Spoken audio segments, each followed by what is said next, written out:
What if the greatest adventure ever told was never supposed to be survived? A man haunted by the wrath of Poseidon. A sea that wanted him dead. A home that had all but forgotten him. For 20 years, he wandered. And every time he came close to finding his way back, something darker pulled him under. This is the story that has echoed through 3,000 years of human history, a tale so powerful, so achingly human. Tradition says it was first sung by Homer, chosen as one of his final gifts to the world and carried across the ages. You are listening to the Odyssey, whispered to you from before. It begins not with triumph, but with hunger. Troy has fallen. The great wooden horse has done its work, and the most cunning man in the Greek world, Odysseus, king of Ithaca, is finally free to go home. His wife Penelope waits. His young son Telemachus waits. His entire kingdom holds its breath. But the sea has other plans. The first stop is innocent enough. The shores of Ismara, home to the Ciconians, a tribe that had fought against the Greeks in Troy. They need supplies. They take them. And for a moment, everything seems fine. Then the Ciconians fight back. Overwhelmed, Odysseus and his fleet barely escape with their lives, limping southward, rounding the coast of Greece, eyes fixed on home. But as Ithaca shimmers on the horizon, a storm erupts from nowhere. Not just any storm.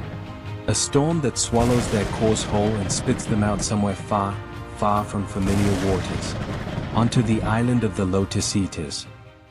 The inhabitants of this island are not violent.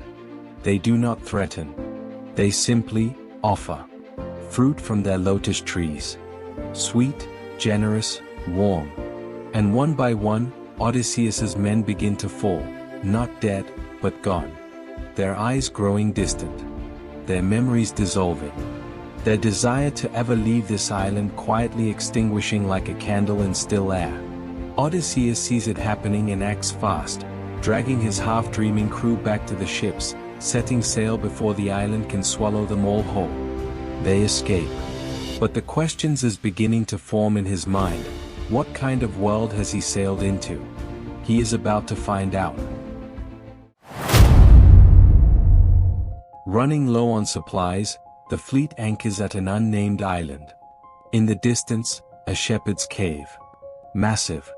Quiet. Filled, as they discover, with cheese and meat and everything a starving crew could want. Odysseus handpicks a small group and goes in. They help themselves. They wait. And then the ground begins to shake. The cave's owner returns, Polyphemus, a Cyclops. One enormous eye. The son of Poseidon himself. He seals the entrance with a boulder so vast that 20 horses could not move it, and then, without ceremony, reaches into the cowering group of men, grabs 2 of them, and eats them. Just like that. The rest of the night is spent in a terror so complete that silence was the only prayer they had left. But this is Odysseus. And Odysseus does not panic. He plans. The next morning, when Polyphemus leaves, sealing them inside once more, Odysseus finds a wooden stake and begins to sharpen it. That evening, he offers the Cyclops wine. Rich, intoxicating, irresistible wine. Polyphemus drinks, and in his stupor asks one question. What is your name, stranger? So I may thank you. Odysseus smiles. My name, he says, is Nobody. The Cyclops laughs, promises to eat Nobody last as a gift, and crashes into a deep, shuddering sleep. Odysseus moves. He drives the stake into the fire, heats the tip until it glows, and plunges it deep into the Cyclops' single eye. The scream that follows shakes the island. Other Cyclopses come running, pressing against the cave wall from outside. Polyphemus. What's wrong? Who's hurting you? And from inside, through agonized sobs, Nobody. Nobody is hurting me. Nobody. The other Cyclopses shrug and walk away. In the morning, the blinded Polyphemus rolls away the boulder to let his sheep out, running his hands over each animal to make sure no humans escape. But Odysseus had already thought of that. Each man clings to the underside of a sheep, invisible to touch, carried out into the open air and all the way down to the ships. They are free. And here is where Odysseus makes the mistake that will haunt every single day of the next 10 years. As his ship pulls away from the shore, adrenaline surging, he cannot help himself.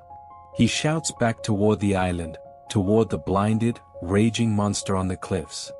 The man who did this to you, his name is Odysseus. Remember it. He never should have said that. Because Polyphemus does remember. And he cries out to his father, to Poseidon, god of the sea, and begs him to make Odysseus suffer. Poseidon hears him. And from that moment, every wave that Odysseus must cross belongs to an enemy.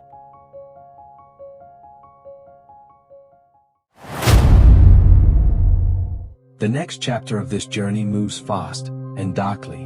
On the floating island of Aeolia, King Aeolus offers Odysseus a gift beyond measure, a leather bag containing all the winds of the world. With it handled correctly, home is just days away. Ithaca appears on the horizon. People on deck can see it.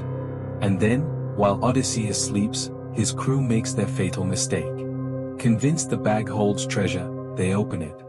Every wind roars out at once. The ships are hurled backward across the ocean, all the way back to Aeolia, where this time, King Aeolus turns them away. For he knows, now, that only a divine curse could have brought them back.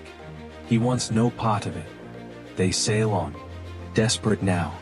The harbor of the Laestrygonians seems like salvation, but it is a trap with no escape. The inhabitants are giants. And they are not interested in trading. They devour the scouts.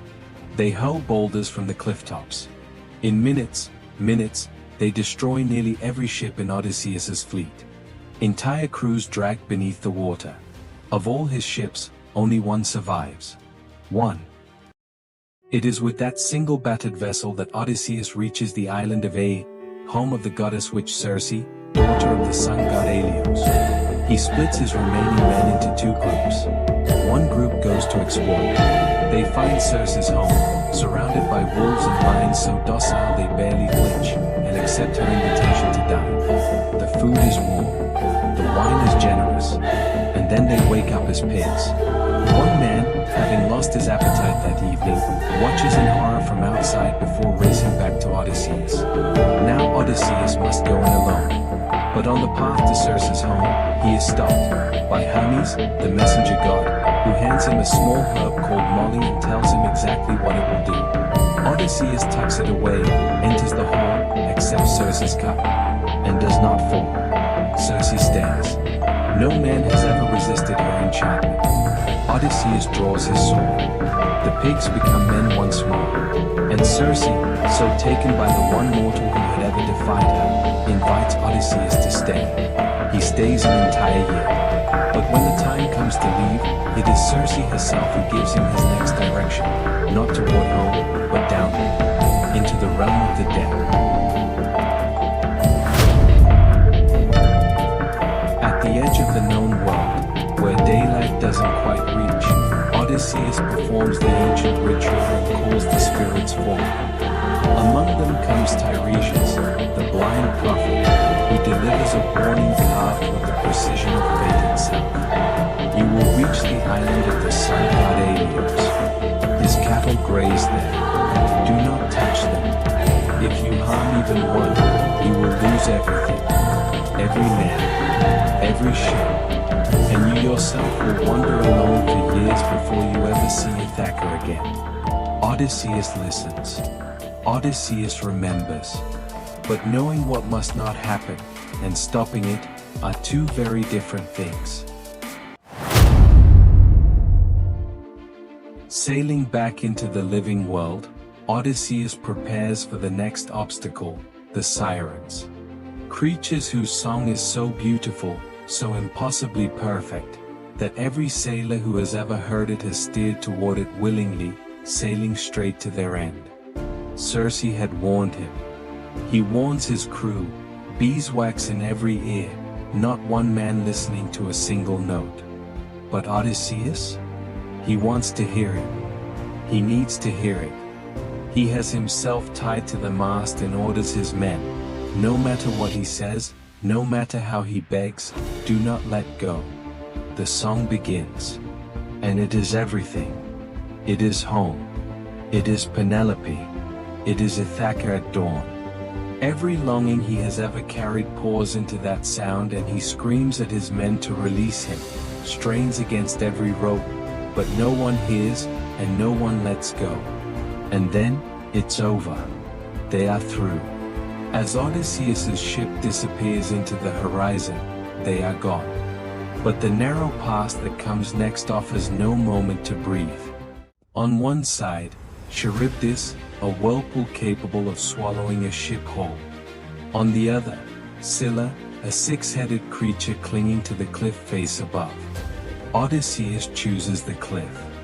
It is the lesser loss. 6 heads descend. 6 men are taken, screaming his name as they disappear above the waterline. He watches and cannot look away and cannot stop it and does not stop sailing. And then, Thrinacia, the island of Helios, the cattle. A storm pins them there for a month. Supplies run out. Odysseus sleeps.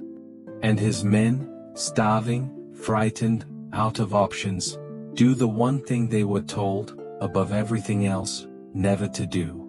When Odysseus wakes, the smell of roasting meat hangs in the air. He falls to his knees. The storm clears the next day, as if to give them just enough hope to make what follows more devastating. They sail out into open water, and then Zeus, responding to the fury of Helios, strikes. The ship splits apart. Every man goes into the water. And every man drowns. Odysseus, alone now, clinging to wreckage, drifts for 9 days. On the 10th, he washes ashore on an island. Barely breathing. Barely alive.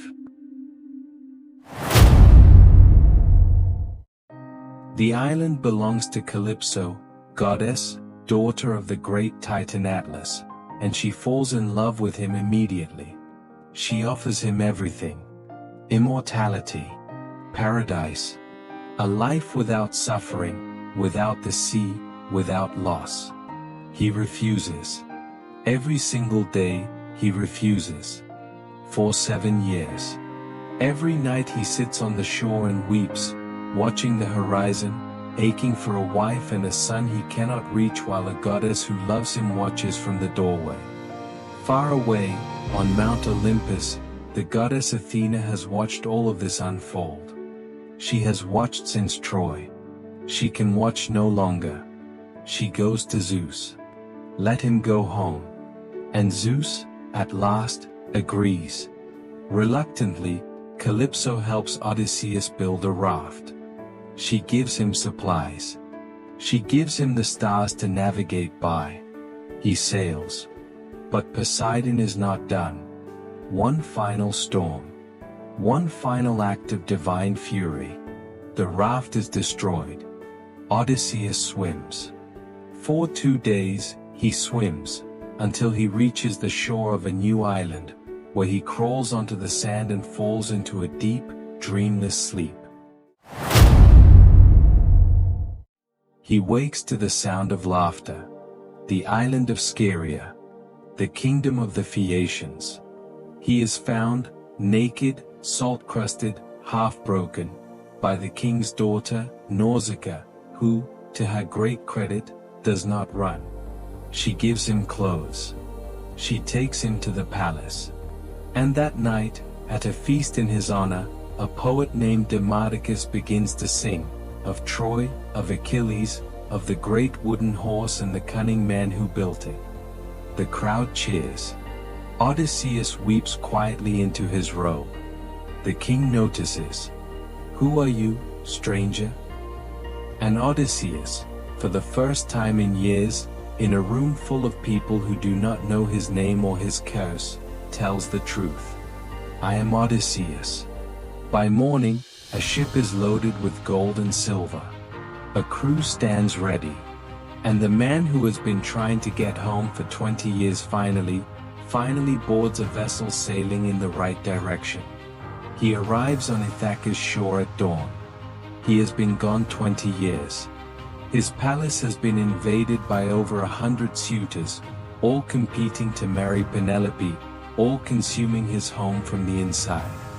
Penelope, faithful, brilliant, immovable, has stalled them for years with tricks and delays, refusing to give up on a husband the world has declared lost. She is still waiting. Athena disguises Odysseus as an old beggar. He walks into his own home unseen. He watches. He waits. He reunites in secret with his loyal servant Eumaeus, and then, in a moment of tearful, shattering joy, with his son, Telemachus, who has never stopped searching for him. The plan takes shape. Penelope, finally cornered, announces a competition.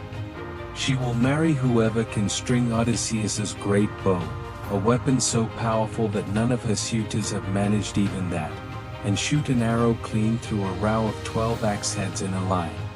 One by one, the suitors try. One by one, they fail. Then the old beggar hobbles forward and asks for a turn. The room laughs. The room goes quiet. The bow bends. The string snaps taut. The arrow flies, straight and true through every axe head without touching a single one. And then Odysseus turns. What follows is swift, and total, and final. Every suitor dealt with. His home reclaimed. And then, at last, Penelope. She tests him. Of course she does. 20 years is a long time, and she is too smart to trust a face alone. She speaks of moving their bed, a bed Odysseus himself built, carved from a living olive tree rooted in the earth, immovable, their secret. He knows. Only he could know. At last, certainty overcomes doubt. They hold each other in the hall of the home they almost lost forever. 20 years. This is what Homer left us. Not just an adventure, a meditation on longing. On what it means to keep going when every force in the universe seems designed to stop you. On the love that outlasts gods and monsters and time itself. 3,000 years later, we are still telling. Because some stories don't belong to history. They belong to us. This has been the Odyssey, carried across the ages, and whispered to you now, from before. If this story reached something in you, if you felt the pull of the unknown, the weight of a long journey, the quiet power of finally coming home, then you already know why this channel exists. There are more stories like this one. Stories buried in the ancient world, waiting to be found. Subscribe to Whispers from Before, and make sure you never miss a single one.